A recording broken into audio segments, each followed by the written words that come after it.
method detailed on there, how to manage and mitigate side effects.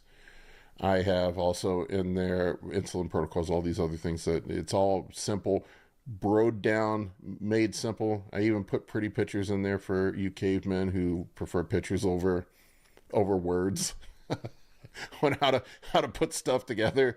So it is caveman proof. I literally wrote it like a Dr. Seuss book.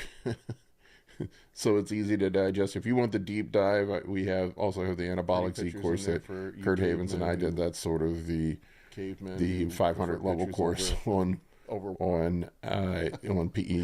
If you want the basics, you just want to get to the nuts and bolts of the information. The cycle cheat sheet's $30. You can pick it up over on the website. Links in the video description below. All right, next one is from the class clown Joshua Perry. This is actually not a clown joke. This one's a funny one. I like this one, or a good one. This is not a funny one for a change. Josh asked, "Let's compare two bodybuilders, one starting at age 25 and one starting at age 45, both with a 5-year plan. How would training, PED use, and dietary strategies different between those two age groups?"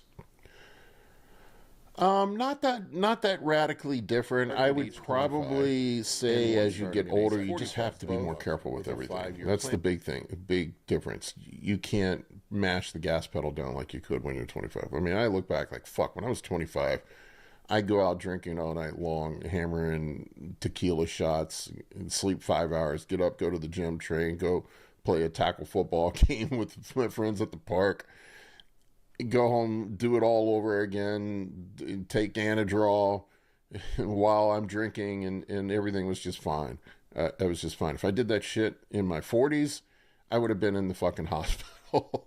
You just have to be more careful. You have to be more cautious with the PED use.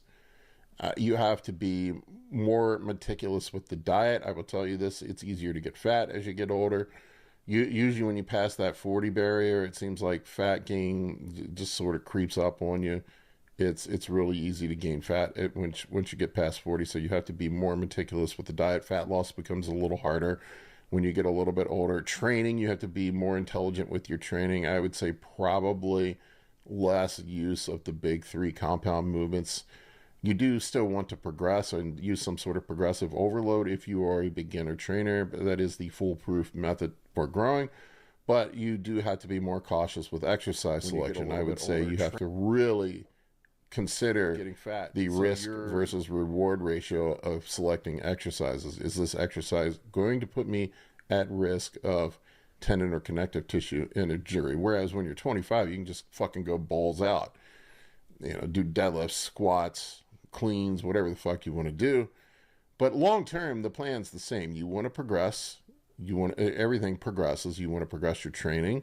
You want to progress your food intake, slowly ramping up your food intake and increasing your capacity to eat more food. You want to turn yourself into a rice and meat eating machine over the period of time, get your metabolism nice and high.